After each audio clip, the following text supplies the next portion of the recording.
Welcome to my YouTube channel doctor M N Kiani. और आज की इस वीडियो में मेरा टॉपिक ये है कि जो लोग नैनो टेक्नोलॉजी में काम कर रहे हों, खा वो फिज़िक्स के हों, खा वो केमिस्ट्री के हों, खा वो ज़ुआलॉजी के हों, खा वो बायोटेक्नोलॉजी के हों या किसी भी डिपार्टमेंट के हों, चूँकि आजकल ये वाली जो फ़ील्ड है नैनो टेक्नोलॉजी की बहुत ज़्यादा अहमियत की हामिल है और इसमें बहुत ज़्यादा लोग काम कर रहे हैं। सो अमूमन जो लोग नैनो टेक्नोलॉजी में काम कर रहे हैं उनका जब नैनो सिंथेसिस वो करते हैं तो वहाँ पे नैनो पार्टिकल्स का साइज़ मेजर करने के लिए या तो वो पहली बात है टेम यूज़ करते हैं, और अगर टेम अवेलेबल नहीं है तो सेम एनालिसिस से पार्टिकल साइज़ कैलकुलेट करने की कोशिश करते हैं। तो जब वो पार्टिकल साइज़ कैलकुलेट करते हैं तो जो नैनो पार्टिकल्स हैं, या मैं अगर माइक्रो पार्टिकल्स की बात करूं, तो वो सारे के सारे यूनिफॉर्म नहीं होते कि उनको देख के या उनको मेजर करके बंदा ये कहे कि इतने माइक्रोमीटर या इतने नैनोमीटर का पार्टिकल है। सो इसका सोल्यूशन क्या है कि आप इंस्टेड ऑफ सिंपल एवरेज आपने क्या करना होता है, वहाँ पे आपने एक डिस्ट्रीब्यूशन यूज़ करके उस डिस्ट्रीब्यूशन से आपने एवरेज पार्टिकल साइज कैलकुलेट करना होता है। अभी किस तरह से आपने करना है, आप पार्टिकल का साइज कैसे मेजर करेंगे, आप डिस्ट्रीब्यूशन किस तरह से लेंगे और आप उसमें एवरेज पार्टिकल साइज किस तरह से कैलकुलेट करेंगे, ये तमाम चीज़ें मैं इस वीडियो में डिस्कस करूंगा। इससे पहले आपको स्क्रीन पे ले चलूं, आपसे रिक्वेस्ट है कि चैनल को लाजमी सब्सक्राइब कर लिया करें, वीडियो को लाजमी लाइक किया करें और बेल आइकन प्रेस कर दें ताकि आपको नई आने वाली इंफॉर्मेटिव वीडियोस का नोटिफिकेशन मिलता रहे, बगैर आपका टाइम ज़ाय किए बगैर डायरेक्टली आपको स्क्रीन पे लेके चलता हूँ। इसमें अगर आप देखें तो जो मेरे पास पार्टिकल्स हैं वो डिफरेंट साइज़ के हैं, कुछ माइक्रोमीटर की रेंज में हैं, कुछ नैनोमीटर की रेंज में हैं। तो मैं अगर इन पार्टिकल्स का साइज़ मेजर करूँ तो कुछ बड़े साइज़ के पार्टिकल्स हैं, कुछ स्मॉल साइज़ के पार्टिकल्स हैं। तो मैं जब इसको रिपोर्ट करूंगा थीसिस में या रिसर्च पेपर में, तो मुझे एवरेज पार्टिकल साइज के चाहिए होता है। तो एवरेज पार्टिकल साइज के लिए मैं किस पहली बात है, हम पार्टिकल का साइज कैसे मेजर करते हैं, एवरेज तो बात की बात है। उसके लिए अगर आप गूगल में जाके सर्च करें तो गूगल में सिंपली आपने सर्च करना है, बिल्कुल एक छोटा सा चंद एमबी का सॉफ्टवेयर है, इमेज जे सॉफ्टवेयर। तो ये देखिए सबसे पहले आपके पास यही आ जाएगा, इमेज जे सॉफ्टवेयर। तो यहाँ से इमेज जे सॉफ्टवेयर आप अपने लैपटॉप में सेव कर सकते हैं। यहाँ पे ये चौथे नंबर पे आपके पास ऑप्शन है, अगर आप इसके ऊपर क्लिक करें तो यहाँ पे इसमें चूंकि तमाम वर्जन इसके अवेलेबल है, मैक के लिए भी अवेलेबल है, लिनक्स के लिए भी अवेलेबल है और विंडो के लिए भी अवेलेबल है। मैं आपको विंडो में यूज़ करना सिखा देता हूँ, बाद में मैं फ्यूचर में कहीं आपको मैक की भी वीडियो में अलग से बना लूँगा। तो विंडो के अंदर ये जी आपके पास आ गया, मेरे पास क्योंकि पहले से मौजूद है, मैं वहाँ से आपको इंस्टॉलेशन का प्रोसेस बता दूँ। इसकी बेसिकली इंस्टॉलेशन को थोड़ी डिफरेंट सी है, इसकी इस तरह की प्रॉपर कोई इंस्टॉलेशन नहीं है। आपने सिंपली क्या करना होता है, जो आपके पास सॉफ्टवेयर है वो डायरेक्टली जाके आप सी पार्टीशन के अंदर कहीं पे आप कॉपी पेस्ट कर लें। यहाँ से मैं इसको कर लेता हूँ कॉपी, ये इमेज ये सॉफ्टवेयर है, इसको यहाँ से मैंने कर लिया कंट्रोल सी करके कॉपी। और इसको अगर आप सी पार्टीशन में जाए ना, ये दिस पीसी है, दिस पीसी के अंदर आपके पास सी पार्टीशन है, सी के अंदर सपोज मैं प्रोग्राम फाइल्स में चला जाता हूँ और प्रोग्राम फाइल्स के अंदर जाके मैं इसको पेस्ट कर देता हूँ। इसकी उस तरह से इंस्टॉलेशन नहीं है, खाली अपने सॉफ्टवेयर डायरेक्टली जाके ये देखिए ये मैंने पेस्ट किया है, ये मेरे पास इमेज जे सॉफ्टवेयर है। पर इसकी इंस्टॉलेशन की ज़रूरत नहीं है, खाली आप पेस्ट करेंगे।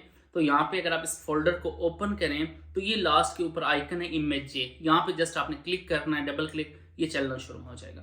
तो बार बार इतना जाकर यहाँ कौन ढूंढेगा, राइट क्लिक करके मैं सेंड टू डेस्कटॉप, और डेस्कटॉप पे मैं इसका शॉर्टकट बना लेता हूँ। तो इसकी कोई इंस्टॉलेशन नहीं है, डायरेक्टली डेस्कटॉप से आप इसको डेस्कटॉप के ऊपर शॉर्टकट बना के वहाँ से आप इसको एक्सेस कर सकते हैं। यहाँ से आप यूज़ कर सकते हैं या डेस्कटॉप के ऊपर जो शॉर्टकट बना है उसके ऊपर आप डबल क्लिक करें तो आप यहाँ से इसको यूज़ कर सकते हैं। तो अब जब ये वाला इंस्टॉल हो गया इमेज ये सॉफ्टवेयर, अब मैं यहाँ से मेरे पास जो इमेज पड़ा हुआ है ऐसे मैंने नेट से ही लिया है, जो इसमें पार्टिकल्स हैं कुछ नैनो की रेंज में कुछ माइक्रो की रेंज में, इसको मैं उठा के उस इमेज जे के ऊपर ड्रॉप करूँगा या यहाँ पे फाइल में जाके ओपन करूँगा तो ये डायरेक्टली ओपन हो जाएगी। अब इसमें पहला स्टेप ये होता है कि इसके अंदर जो स्केल मौजूद है, देखें जब भी आप सेम इमेज लेते हैं या आप कोई माइक्रोग्राफ लेते हैं या टेम इमेज लेते हैं, उसमें नीचे एक देखें एक स्केल बार है, ये वाला जो बार है 1 माइक्रोमीटर जिसके ऊपर लिखा हुआ है, आपने उस स्केल को मेजर करना होता है। ये जो ऊपर टूल है ना, लाइन वाला टूल, ये वाला टूल प्रोसेस के नीचे लाइन, इस लाइन से आपने उसको मेजर करके फिर आपने सेट स्केल, मतलब उस लाइन से आपने एक स्केल लेना है। मतलब जब भी आप पार्टिकल का साइज मेजर करेंगे आप एक पैमाने से उसको मेजर करते हैं, उसके लिए पहले आपने स्केल सेव करना होता है। तो ये जो नाउन डिस्टेंस है, नाउन डिस्टेंस के अंदर आप लिख लें कि आपके पास इमेज के अंदर जो स्केल है वो कितने माइक्रोमीटर या कितने मिलीमीटर या कितने नैनोमीटर का है। सपोज 1 माइक्रोन का है, वो मैंने इस डाटा के अंदर सेव कर लिया। अब सिंपली आप मेजरमेंट में जाएं, जितने पार्टिकल्स हैं उनको आप डायामीटर आप मेजर करें, यहाँ पे ये निशान लगा, डायामीटर मेजर करें, एनालिसिस में जाएं और मेजर में जाएं। बस मेजर करते जाएंगे, आपको बस तमाम पार्टिकल का साइज आता जाएगा। लेकिन आगे अभी बड़ा लंबा काम है, आप अभी अब पूरा सीख लें। तो ये आ गया जी पहला पार्टिकल का साइज, फिर दूसरे पार्टिकल, तीसरा, चौथा, पांचवा, छठा, सबका आप डायामीटर मेजर करते जाएं। एनालाइज, मेजर, ये या कंट्रोल एम दबाते जाएं। आसान काम ये भी है, इसका शॉर्टकट ये भी है, ये भी मैं अमूमन यूज़ करता रहता हूँ। एनालाइज मेजर इसलिए आपको समझाने के लिए कर रहा हूँ, अदरवाइज आप निशान लगाया कंट्रोल एम, निशान लगाया कंट्रोल एम, निशान लगाया कंट्रोल एम, बस इतना सा काम है। तो आपके पास मैक्सिमम आप कोशिश करें छोटे बड़े मतलब 40-30-40 आप नैनो पार्टिकल्स या माइक्रो पार्टिकल्स या जो भी आपके पास पार्टिकल्स हैं उनका आप डायामीटर मेजर कर लें। जब 30-40 पार्टिकल्स का आप डायामीटर मेजर कर लेंगे, फिर आपकी जो हिस्टोग्राम बनेगी, जो आपके पास डिस्ट्रीब्यूशन बनेगी वो प्रॉपर बनेगी, और वहाँ से आप पार्टिकल्स का साइज आराम से कैलकुलेट कर सकती हैं, एवरेज पार्टिकल साइज। तो अगर आप यहाँ पे जाएं इस फाइल के अंदर, तो यहाँ पे ये देखें रिजल्ट्स वाली जो फाइल है, इसके अंदर ये मेरे पास अभी 8 पार्टिकल का मैंने साइज लिया हुआ है। तो मैं ऐसे ही आपको समझाने के लिए मैंने कोई सा रैंडम डाटा लिया हुआ है। अब आपको मैं बता देता हूँ कि हिस्टोग्राम आपने किस तरह से बनानी है। सपोज आपने 30-40 नैनो पार्टिकल्स या माइक्रो पार्टिकल का साइज ले लिए। अब आप ओरिजिन के अंदर चले जाएं, ये मेरे पास डिफरेंट सपोज पार्टिकल्स का साइज है।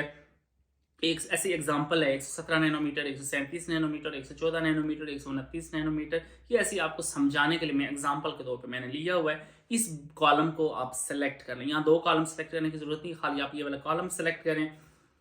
उसके बाद आप जाएं ओरिजिन का, मेरे पास तो 24 वेरिएंट है, आपके पास जो भी वेरिएंट है उस पर कहीं ना कहीं आप देख लें। स्टैटिस्टिकल की ऑप्शन है, प्लॉट में जाएं, स्टैटिस्टिकल, और स्टैटिस्टिकल के अंदर ऑप्शन है हिस्टोग्राम।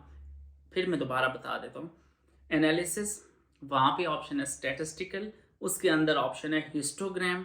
तो हिस्टोग्राम पे जब आप क्लिक करेंगे तो ये आपके पास है कि हिस्टोग्राम बन गई है। बाकी आप इसकी सेटिंग में साथ साथ आपको ओरिजिन सिखाता ही रहता हूँ। ये स्पेसिंग आप इसमें थोड़ी सी चेंज करके, थोड़ा सा बार्स एक दूसरे के साथ ओवरलैप हुए हैं, लेकिन वो कोई ज़रूरी नहीं है। इस तरह से आप हिस्टोग्राम बना सकते हैं। अब आपने ये करना है, इस हिस्टोग्राम के ऊपर राइट क्लिक किया, और राइट क्लिक एक बार आपके पास ऑप्शन है कि गो टू बिन वर्कशीट। मतलब एक है गो टू वर्कशीट, वो नहीं, गो टू बिन वर्कशीट, जिसमें आपकी हिस्टोग्राम का डाटा होगा। ये जो बिन वर्कशीट, इसमें सेकंड जो कॉलम है वो है काउंट्स। उस कॉलम को आपने प्लॉट करना है, मतलब इस हिस्टोग्राम की आपने फिटिंग करनी है। सेकंड जो कॉलम है काउंट्स, ये आप प्लॉट करें, इसका आप बार ग्राफ प्लॉट करें। ये इस हिस्टोग्राम का बार ग्राफ आपने प्लॉट कर लिया है, ठीक है। अब आपने ये करना है, अब मैं आप इस कलर थोड़ा सा मैं चेंज कर लेता हूँ जो क्लियर नजर है।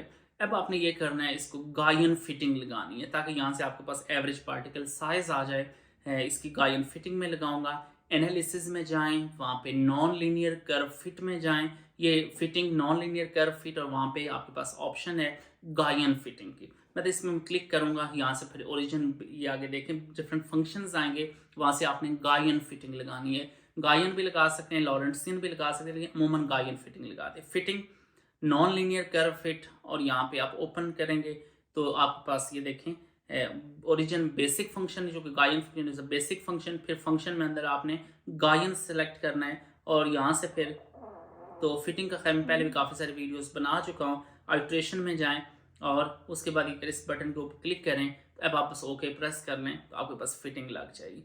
ये देखें जी, ये जी आपके पास गायन फिटिंग लग गई है। इस गायन फिटिंग का मैं थोड़ा सा कलर चेंज कर लेता हूँ, ताकि ये ज़रा आपको क्लियर सा नज़र आए, और इसकी आपको क्लियर सी इंफॉर्मेशन आप यहाँ से ले सकते हैं। मैं इसका कलर थोड़ा सा चेंज कर लेता हूँ, ताकि जो हिस्टोग्राम है उससे इसका कलर थोड़ा सा डिफरेंट हो और क्लियरली विजिबल होना चाहिए। तो अब अगर आप देखेंगे जो गायन फिटिंग का इसका जो सेंटर है, एक्स सी की वैल्यू अगर आप चेक करें 126 है, एक्स सी की वैल्यू 126 है।